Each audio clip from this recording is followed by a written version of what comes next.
I recently put out a video titled Modern Dating Coaches Are Teaching Witchcraft and Sorcery, or the advice of modern dating coaches is witchcraft and sorcery. And I meant that in the most literal sense. It was not clickbait, and neither is this one. I believe that most of what we call the modern dating space, if you go into dating content, it's oftentimes going to be manipulation masked as dating advice, right? How to get your ex back, how to make such and such person fall in love with you, how to attract this specific person.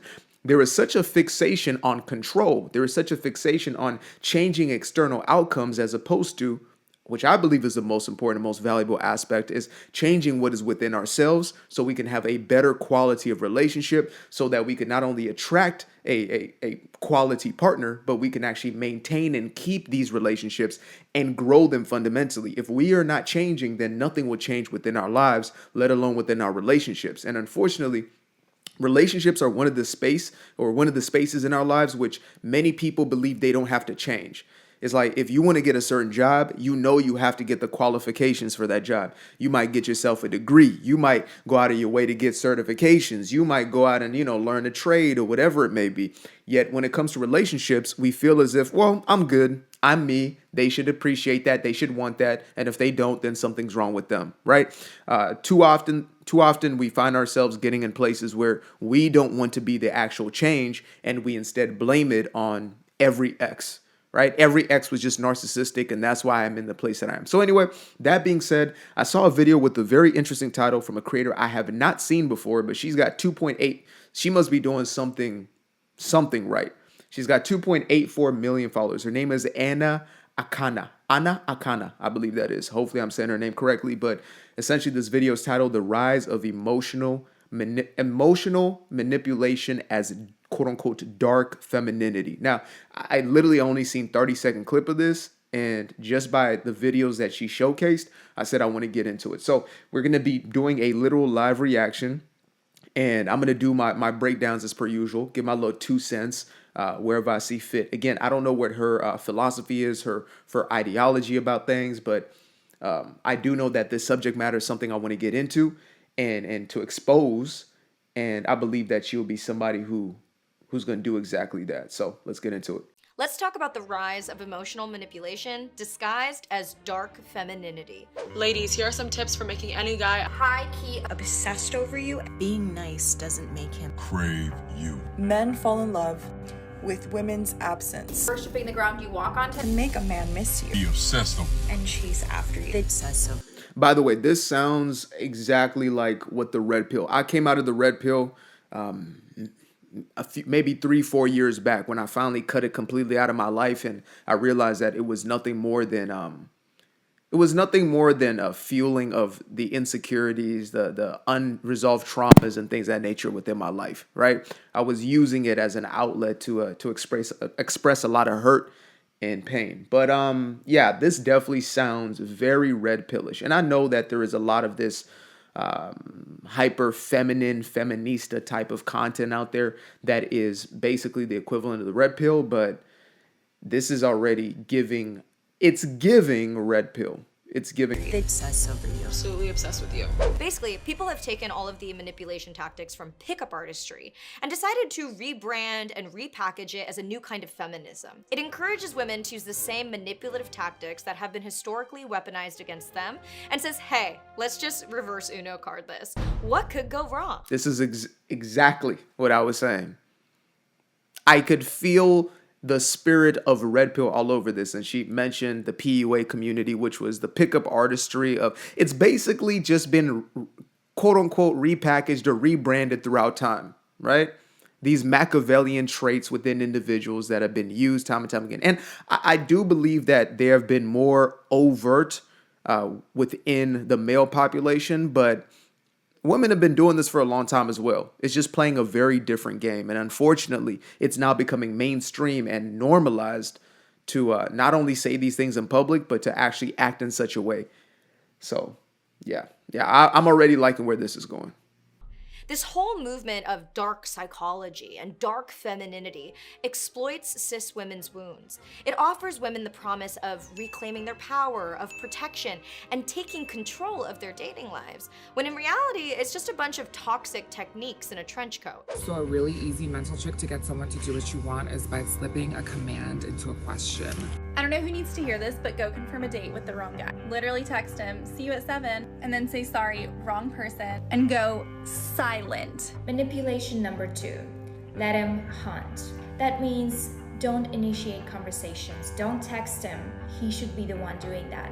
If you want men to give you everything you want, you have to manipulate them. I don't know who needs to hear this. This is deeply troubling. This is obvious. I'm not going to say they're all narcissists, but they're definitely narcissistic qualities, right?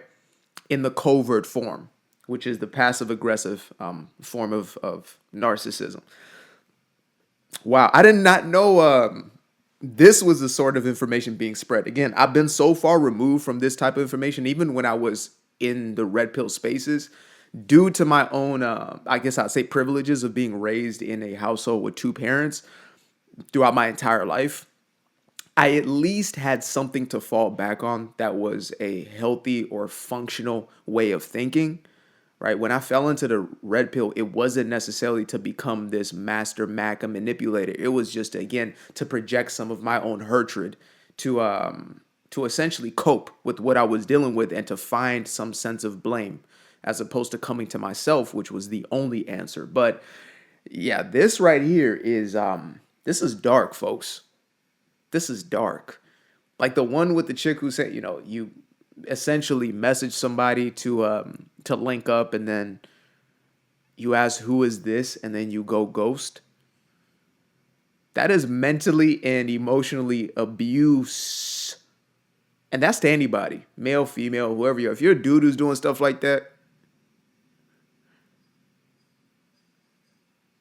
To hear this, but next time you feel like being a little bit toxic, just text him here and go silent after that. As a woman, you need to learn how to flip the script and make everything that man's fault. Even it don't matter what you do, you need to be able to flip it back on him. And look, I get the appeal. Dating is confusing, and it's hard, and it's terrifying. It'd be amazing if there were a blanket set of rules we could follow that would ensure we wouldn't get hurt or played. Like, it's easy to hear, men don't respond to words. They respond to no contact. And use that as an excuse to shy away from the vulnerability it takes to communicate honestly. It's easy to learn about intermittent reinforcement and switch from available to intentionally withholding to gamify someone's dopamine system, instead of genuinely showing up to build trust and connection. But the most ironic part of this movement is that it's telling women to be emotionally unavailable, to play mind games, and to always conceal your intentions. And that all of these behaviors will lead to love. What? It won't. I mean, how could it? Most of the advice also seems to be sort of like repackaged and distorted lessons from The 48 Laws of Power by Robert Greene, a cult classic that outlined Machiavellian tactics that are... There are a few takeaways I've had from that book where I say, okay, these may be more positively inclined, but I'll be honest, I've not been a big fan of that book. I have viewed it as as a manifesto of manipulation, right? It's based upon, I believe, the writings of Machiavelli, who was a man who essentially was commissioned to be the guide, the mentor, and the advisor to a king. I think maybe even a multitude of kings back in antiquity, in Renaissance era, I believe it was. And much of what this man said was nothing more than manipulation tactics. Now, again, I could understand how strategic ways of being could be helpful for a king or somebody in such a high position of power, how to deal with the world around him of savages and such. But again, in our everyday lives at any level, whether you are somebody who is in quote unquote high society or, you're in everyday living, I don't think that's the right way to go. So I'm glad that she brought this up. By the way, I'm already liking the way in which she is approaching this. She seems to be a very, very smart and an insightful individual. So that's dope. But I just wanted to get into this aspect of the searching for love aspect, because when it's all said and done, we're doing these things because we want an outcome. What's the outcome? I want them to fall in love with me. So I want the relationship. It's oftentimes the person who is, almost always, the person who is in the weakest and most vulnerable position that looks to manipulate. That's the part that we sometimes get backwards, right? The reason why they're doing this is because they feel this is the only way they're going to get their needs met. And so they will have to play these games. You know, they have to pursue in a way of mental gymnastics as opposed to being straightforward. They might not feel that they are going to be loved for who they are if they just showed up as is. And so they're going to create this entire facade in order to hook an individual, because that's the purpose, right? They want you to be addicted to them. Or in some cases, it might just be to get that little bit of an ego fix for the time being and then to discard and throw away, which is just deeply sociopathic and narcissistic. Tactics that are so effective, this book has been banned in several US prisons. There are two laws. One of them is make others come to you, and the second law is use absence to create honor and respect. One of the laws is, I think, the most important, basically make people dependent on you. They need you and they can't get rid of you. So you need to make sure that your position in a company, in life in general, you're the only person who can do that. Law 20. Do not commit to anyone. If you allow people to feel they possess you to any degree, you lose all power over them. Give them hope, but never satisfaction. By not committing your affections, they will only try harder to win you over. Encourage the attention, stimulate their interest, but do not commit at any cost. Desire is like a virus. Now, if there is one silver lining to dark psychology, I think it's the awareness, right? If you're familiar with these emotional manipulation tactics, you can defend yourself against them because you can spot them, but don't perpetrate them.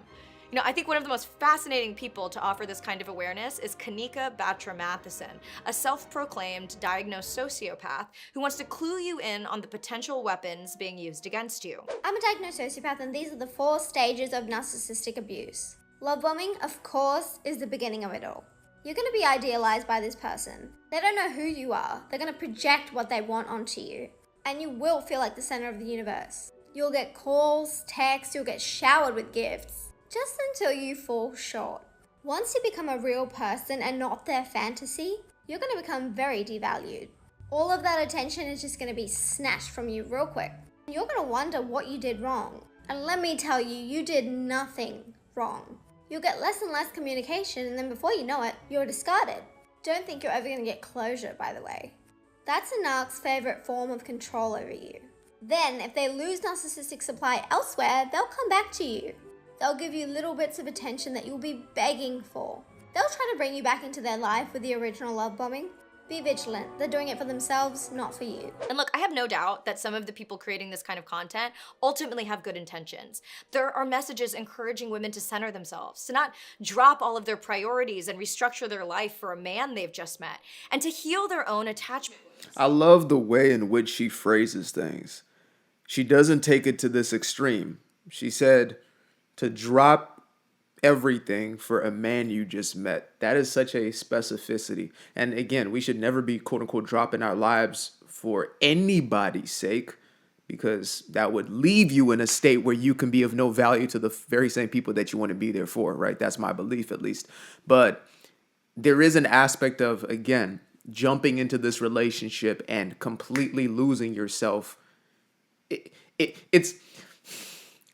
It's been one of the biggest pain points I've seen, especially when it comes to women within relationships, where it's like, okay, I don't understand why he ghosts. I don't understand why all of a sudden he's not that into me, or, you know, we were together and then blah, blah, blah. And in some cases, there has simply been a fantasy created about what this was. So they may not have actually been any sort of communication about the seriousness of the relationship and what each individual was actually looking for, but instead there was a fantasy created. They jump into the fantasy, and then there's a heartbreak on the other side. Not to say that there aren't dudes who will manipulate and play the game and tell you what you want to hear, right? There is plenty of that going on. You see how the person is moving, which is going to be the biggest tell. You see the patterns. You scan for this individual's character. Who are they in consistent ways? How are they showing up in different aspects of their lives, right? That's a true vetting for me. Yes, a person is going to tell you all the things that you want want to hear. They're going to show up in ways sometimes that you want to see. But when you start to look at the nuances of somebody's life and how they're showing up on a consistent basis, that's when you start to get to see where they really are. And, unfortunately, we've lost this kind of courting aspect of relationships where you actually take time to really get to know each other. You get to really communicate and get to know what the person is about, how they show up in life in a multitude of different situations, and you build a relationship as opposed to just jumping into it, throwing everything away, which is oftentimes just a reflection of that desperate energy. So again, this is for sure a valuable piece of content. Wounds, so they can show up as their most secure, confident selves. But I think for the most part, the dark psychology and dark feminine movement really gets it wrong. There's a great article by Camille Sajid-Pejcha who articulated the exact conundrum. The problem here lies not in the art of the tease, but in the fact that the people turning to TikTok for dating advice are likely in the same demographic as those who desperately want to experience real love, and instead are perpetuating the same cycle of emotional toxicity that made them so afraid to be vulnerable in the first place. It's a pitfall people fall into again and again. The idea being that empowerment involves appropriating the techniques by which you yourself were oppressed, which ironically tends to perpetuate the status quo. And that's the biggest con of dark psychology, right? Its tactics create the result it claims to solve. All of this advice, right? Like all these emotional manipulation tactics. Simply stated, hurt people. Right? We try to reclaim the thing by becoming the very thing itself. That's why I have to say, forgiveness it's a gift to oneself, not just because it will free you of the thing, but it frees you from the person or the situation. Not to say, again, I just let it go and you suppress and you act as if it never happened, or, you give leeway to that individual, let them back into your life to continue to do the same behaviors. But instead, it's to say, you know what? I'm not going to carry that very same hatred and hatred and then place that not just upon myself, which I'm perpetually doing in a state of unforgiveness, but I'm also going to project that onto those around me. I'm going to become that. Like I remember hearing a story of Eddie Murphy within his own marriage and how his wife, what's her name? God, what is Eddie's ex-wife's name? Probably come up at some point. But anyway, she was pretty young when they met, and throughout their relationship, there was a bunch of infidelities, etc. And she was kind of this pure girl who was looking to have a genuine relationship. And later in life, she became this individual who was a homewrecker herself, right? She was essentially in a place where she had become the very thing that she had experienced. So, this isn't to pick on her necessarily. It's just to show that when you move in such a way, you are oftentimes going to get the very same result. And then you will continue to perpetuate that very same thing. And that's how the cycle continues. Are great if you want to find someone who's insecure and avoidant and values the chase more than they do a genuine, profound connection with you. But if you want real love, if you want... Oh man, there's so much here. I could spend an hour on this one alone. But that is... There are dudes who tell me, oh, but, women only want bad boys, etc. I said, there's a certain type of individual who wants a certain type of thing. So if you show up in the world a certain type of way, then you're going to get that type of woman. That's who you're going to attract. If that's how you show up, if you show up with this red pill manosphere ideology, or if you show up with this radical feminist ideology, you will continue to perpetuate those very same narratives. It's, I say like what you lead with is what essentially you attract with. So if you lead with your body and you are just a piece of flesh that is to be displayed to the world, then more likely than not, that's going to be the bait and you're going to be hooked in for exactly that. That's what you're going to be valued or devalued from. So, bar. If you want to experience true intimacy, I don't think you can build that on a lie or a game. You can't form real trust when you are behind a wall pulling the strings the entire time. How can true love develop when you're mentally playing chess with someone's feelings? Love requires bravery. It demands that we show up, that we show our soft underbelly and hope that we don't get stabbed. And if we do, it requires us to dust ourselves off and go back onto the battlefield. Love demands courage, honesty, patience, and compassion. It's about not letting your emotional wounds harden into scar tissue, but to keep softening again and again with the trust that there is someone out there who can hold your heart with the same gentleness that you'll hold theirs. Oh. I'm just gonna wait an hour to text back to this, but it's because I'm busy. I'm Anna Akana. Thank you to the patrons who supported today's video. Yeah, that's really good. That's really good. kudos to you. This is a well-deserved 2.8, and I hope it continues to grow. That 2.8 mil right there, that is a well-deserved. This is a solid. Just this piece of content is solid.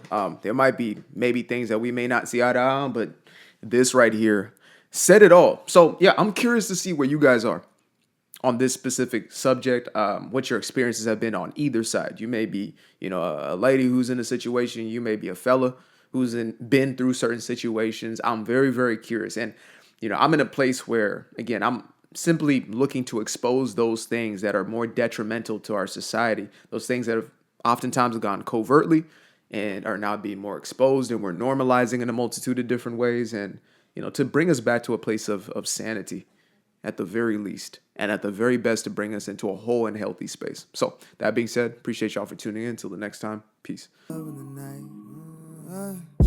I used to be afraid of the dark, a place unknown like a heart in their heart. I used to see my life in the bar. Now the kids unchained, every shackle is lost. 2 steps in the moonlight, 2 step in the daytime. You just know when it feel right. You got a feeling the time's not.